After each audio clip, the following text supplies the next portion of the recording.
ಧನುಸ್ಸು ರಾಶಿ ವಿದ್ಯಾಭ್ಯಾಸದಲ್ಲಿ ಪ್ರಗತಿ, ವಿದ್ಯಾರ್ಥಿಗಳಿಗೆ ಶುಭ ಫಲ ಅನ್ನುವಂಥದ್ದು. ಮನೆಯಲ್ಲಿ ಅಸಮಾಧಾನಕರವಾದಂತಹ ವಾತಾವರಣ. ನಿಮ್ಮ ವೈಯಕ್ತಿಕವಾದಂತಹ ಕ್ಷೇತ್ರದಲ್ಲಿ ನೀವು ಸಾಧನೆಯನ್ನು ಮಾಡಿದರೂ ಕೂಡ ಒಟ್ಟಾರೆ ಸಾಂಸಾರಿಕವಾಗಿ ಆಲೋಚನೆಯನ್ನು ಮಾಡಿದಾಗ ಮನಸ್ಸಿಗೆ ಸಮಾಧಾನ ಇಲ್ಲದೆ ಇರತಕ್ಕಂಥದ್ದಾಗತ್ತೆ. ಉದ್ಯೋಗದಲ್ಲಿ ಅನುಕೂಲ ಇದೆ, ಅದರ ಸದ್ಬಳಕೆಯನ್ನು ಮಾಡಿಕೊಳ್ಳಿ ಅಂತಕ್ಕಂಥದ್ದು. ಭೂ ಸಂಬಂಧವಾದಂತಹ ವಿಚಾರದಲ್ಲಿ ಸ್ವಲ್ಪ ಕಿರಿಕಿರಿ ಆಗುತ್ತೆ. ಅದು ಆಸ್ತಿಗೆ ಸಂಬಂಧಪಟ್ಟಿದ್ದಿರ್ಬೋದು ಅಥವಾ ಇನ್ಯಾವುದೋ ವ್ಯವಹಾರಕ್ಕೆ ಸಂಬಂಧಪಟ್ಟಂತಹದ್ದಿರ್ಬೋದು. ಸ್ವಂತ ಆಸ್ತಿಯೇ ಇರಬೇಕು ಅಂತಲ್ಲ, ಆಸ್ತಿಗೆ ಸಂಬಂಧಪಟ್ಟ ಹಾಗೆ ವ್ಯವಹಾರವನ್ನು ಮಾಡಿದಾಗ ಅಲ್ಲಿಯೂ ಕೂಡ ಕಿರಿಕಿರಿ ಆಗ್ತಕ್ಕಂಥದ್ದು, ರಿಯಲ್ ಎಸ್ಟೇಟ್ ವಿಚಾರದಲ್ಲಿ ಸಮಸ್ಯೆಗಳಾಗ್ತಕ್ಕಂಥದ್ದು.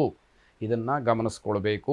ಮಾನಸಿಕವಾಗಿ ಸಮಾಧಾನ ಸಿಕ್ಕೋದಿಲ್ಲ. ವ್ಯವಹಾರ ಸರಿಯಾಗಿ ಆಗಲಿಲ್ಲ, ವ್ಯವಹಾರದಲ್ಲಿ ಏನೋ ಗಲಾಟೆ ಜಗಳ ಹಣಕಾಸಿನ ವಿಚಾರ ಮುನ್ನೆಲೆಗೆ ಬಂತು, ಅದು ಚರ್ಚೆ ಆಯಿತು, ಅಲ್ಲಿ ಸಮಾಧಾನ ಇಲ್ಲ ಅಂತಾದಾಗ ಮನಸ್ಸಿನ ಮೇಲೆ ಅದು ಪ್ರಭಾವವನ್ನು ಬೀರಿದೆ ಅಂತ ಅರ್ಥ. ಬಂಧುಗಳ ಮನೆಗೆ ಭೇಟಿಯನ್ನು ನೀಡುವಂತಹ ಸಾಧ್ಯತೆಗಳಿದೆ. ನಿಮ್ಮ ವಿಚಾರವನ್ನು ಒಂದಷ್ಟು ಅಲ್ಲಿ ಚರ್ಚೆ ಮಾಡಲಿಕ್ಕೆ ಅವಕಾಶಗಳಿದೆ. ಸೂಕ್ತವಾದಂತಹ ಸಲಹೆ ಅಥವಾ ಅವರಿಂದ ಪ್ರೋತ್ಸಾಹ ಬೆಂಬಲಗಳನ್ನು ಪಡ್ಕೊಳ್ಬೇಕು ಅನ್ನುವಂತಹ ಭಾವನೆಯಲ್ಲಿ ನೀವು ಹೋಗಬಹುದು ಅಂತ ಅರ್ಥ. ಗಣಪತಿಯನ್ನು ಪ್ರಾರ್ಥನೆ ಮಾಡಿ ಎಲ್ಲ ಕೆಲಸಗಳು ಕೂಡ ನಿರ್ವಿಘ್ನವಾಗಿ ನಡೀಲಿ, ವಿಘ್ನಗಳು ಬಾರದಂತೆ ನಡೀಲಿ ಅಂತ ಹೇಳಿ ನಿಮ್ಮ ಪ್ರಾರ್ಥನೆ ಇರಲಿ. ಶುಭವಾಗಿ.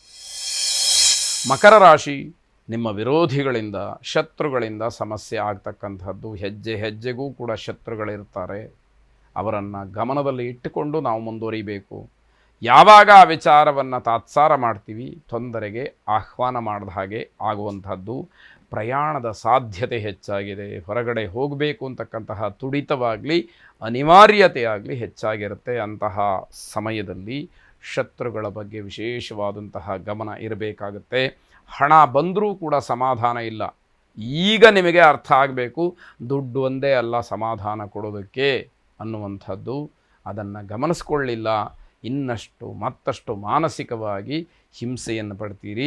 ಉನ್ನತವಾದಂತಹ ಸ್ಥಾನಮಾನ ದೊರೆಯಬಹುದು, ಆದರೆ ಏನಿದ್ರೆ ಏನು ಪ್ರಯೋಜನ? ಮನಸ್ಸಿಗೆ ಸಮಾಧಾನ ಬೇಕಲ್ಲ.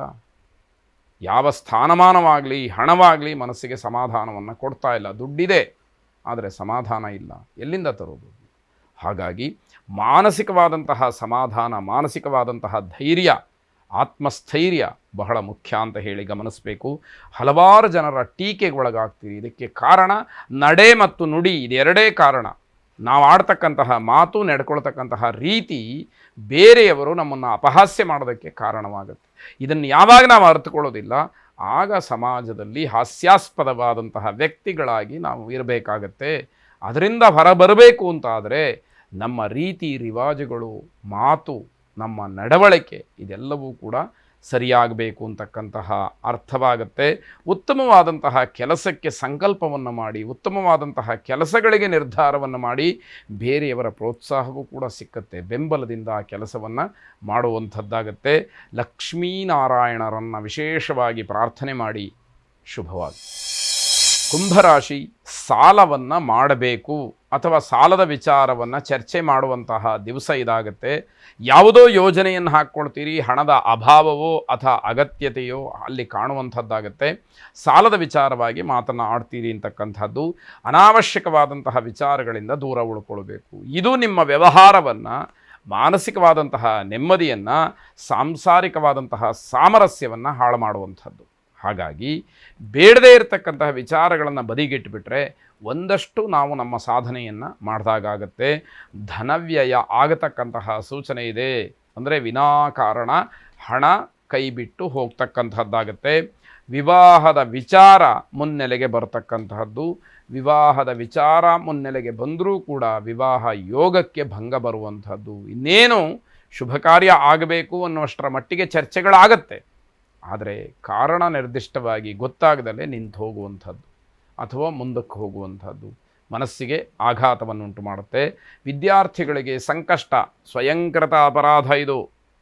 ಓದದಲೇ, ನಿಮ್ಮದಾದಂತಹ ಚಟುವಟಿಕೆಯ ಬಗ್ಗೆ ಗಮನವನ್ನು ಕೊಡದಲೇ, ಬೇಡದೇ ಇರತಕ್ಕಂತಹ ಚಟುವಟಿಕೆಗಳಲ್ಲಿ ಆಸಕ್ತಿಯನ್ನು ತೋರಿಸಿ ತೊಂದರೆಯನ್ನು ಮಾಡಿಕೊಳ್ತೀರಿ.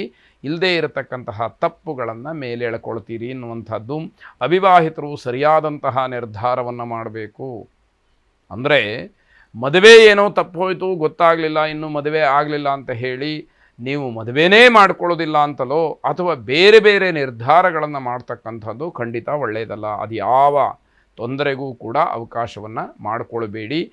ಒಳ್ಳೆಯ ಸಮಯ ಬಂದಾಗ ಮಂಗಳ ಕಾರ್ಯಗಳು ನಡೆಯುತ್ತೆ. ಗೋಸೇವೆಯನ್ನು ವಿಶೇಷವಾಗಿ ಮಾಡಿ. ಶುಭವಾಗಿ. ಕೊನೆಯದಾಗಿ ಮೀನರಾಶಿ, ಎಲ್ಲೂ ಕೂಡ ಶಾಂತಿ ಇಲ್ಲದೆ ಇರತಕ್ಕಂತಹ ವಾತಾವರಣ. ಯಾಕೆ ಹಾಗಾಯಿತು? ನಮ್ಮ ತನವನ್ನು, ನಮ್ಮ ಆಸೆ ಆಕಾಂಕ್ಷೆಗಳನ್ನು ಮೀರಿಯೂ ಪ್ರಯತ್ನ ಮಾಡ್ತಕ್ಕಂಥದ್ದಿದೆಯಲ್ಲ, ಅದರಿಂದ ಅಶಾಂತಿಯಾಗತ್ತೆ. ಮನುಷ್ಯನಿಗೆ ಆಸೆ ಇರಬೇಕು, ತಾನು ಜೀವಿಸಬೇಕು ಅಂತಂದರೆ ಒಂದು ಆಸೆ ಆಕಾಂಕ್ಷೆ ಇರಬೇಕು. ಅದು ವಿಪರೀತವಾದಾಗ, ನಿರಾಸೆಯನ್ನು ಹೊಂದಿದಾಗ ಮನಸ್ಸಿಗೆ ತುಂಬ ನೋವಾಗ್ತಕ್ಕಂಥದ್ದು. ಮನಸ್ಸಿನಲ್ಲಿ ಭಯದ ವಾತಾವರಣ, ಏನಾಗ್ಬಿಡುತ್ತೋ ಅನ್ನುವಂಥದ್ದು. ಒಂದು ಕಡೆ ವಯೋಮಾನ ಕಾರಣ ಆದರೆ, ಮತ್ತೊಂದು ಕಡೆ ಹೊರಗಿನ ಸಮಾಜದಲ್ಲಿ ಹೇಗಿರಬೇಕು ಅಂತಕ್ಕಂತಹ ಭಯ ನಿಮ್ಮನ್ನು ಕಾಡುವಂಥದ್ದಾಗತ್ತೆ. ಶತ್ರುಗಳ ಕಾಟ ತಪ್ಪಿದ್ದಲ್ಲ. ಹೆಜ್ಜೆ ಹೆಜ್ಜೆಗೂ ಕೂಡ ಶತ್ರುಗಳನ್ನು ಜಾಸ್ತಿ ಮಾಡಿಕೊಂಡಿರ್ತೀರಿ. ಯಾರನ್ನು ಮಾತಾಡಿಸ್ತಿರೋ ಅವ್ರ ಹತ್ರ ಎಲ್ಲ ಜಗಳ ಮಾಡ್ಕೊಳ್ತೀರಿ, ಎಲ್ಲ ನಿಷ್ಠುರವಾಗ್ತಾರೆ, ದ್ವೇಷವನ್ನು ಸಾಧಿಸ್ತಾ ಇರ್ತಾರೆ. ಹಿಂದೆ ಮಾಡಿದಂತಹ ಯಾವುದೋ ತಪ್ಪು ಮತ್ತೆ ಮತ್ತೆ ಮುನ್ನೆಲೆಗೆ ಬರ್ತಾ ಇರುತ್ತೆ. ಇದೆಲ್ಲವನ್ನು ಸೂಕ್ಷ್ಮವಾಗಿ ಗಮನಿಸ್ಕೊಳ್ಬೇಕು. ಕೆಲಸ ಕಾರ್ಯಗಳಲ್ಲಿ ನಿರೀಕ್ಷಿತವಾದಂತಹ ಜಯವನ್ನು ಗಳಿಸ್ತೀರಿ. ಕಾನೂನಾತ್ಮಕವಾದಂತಹ ಹೋರಾಟಗಳು ನಿಮ್ಮ ಪರವಾಗಿ ಕೆಲಸವನ್ನು ಮಾಡುತ್ತೆ. ಸಮಾಜದಲ್ಲಿ ಗೌರವ ಸಿಕ್ಕತ್ತೆ. ಆದರೆ ಜನ ಸಣ್ಣ ಪುಟ್ಟ ವಿಚಾರಗಳಿಗೆ ನಿಮ್ಮನ್ನು ನಿಷ್ಠುರ ಮಾಡ್ತಾರೆ ಅಂತಕ್ಕಂಥದ್ದು. ಹಣಕಾಸಿನ ವಿಚಾರದಲ್ಲಿ ಬಹಳ ಸಮಸ್ಯೆಯನ್ನು ಮಾಡ್ಕೊಳ್ತೀರಿ, ಗೊಂದಲವನ್ನು ಮಾಡ್ಕೊಳ್ತೀರಿ. ದುಡ್ಡು ಕಾಸಿಗೆ ಅಡ್ಡಿ ಆಗುತ್ತೆ, ಅಡಚಣೆ ಆಗುತ್ತೆ ಅಂತಲ್ಲ ಅರ್ಥ. ಸಮಸ್ಯೆಯನ್ನು ಮಾಡ್ಕೊಳ್ತೀರಿ. ವ್ಯವಹಾರಗಳು ಸರಿಯಾಗಿ ಇಲ್ಲದೆ ಇರತಕ್ಕಂಥದ್ದಾಗತ್ತೆ. ನವಗ್ರಹರನ್ನು ಪ್ರಾರ್ಥನೆ ಮಾಡಿ, ಅದರಲ್ಲೂ ವಿಶೇಷವಾಗಿ ಶುಕ್ರಗ್ರಹನನ್ನು ಪ್ರಾರ್ಥನೆ ಮಾಡಿ. ಸಂಪದ ಅಭಿವೃದ್ಧಿಗೆ ಶುಕ್ರನ ಅನುಗ್ರಹ ನಿಮ್ಮ ಮೇಲೆ ಪರಿಪೂರ್ಣವಾಗಿರಲಿ. ಈ ಧನಾತ್ಮಕವಾದಂತಹ ವಿಚಾರದಲ್ಲಿ ಪರಿವರ್ತನೆ ಸರಿಯಾಗಿ ಆಗಲಿ. ಶುಭವಾಗಿ.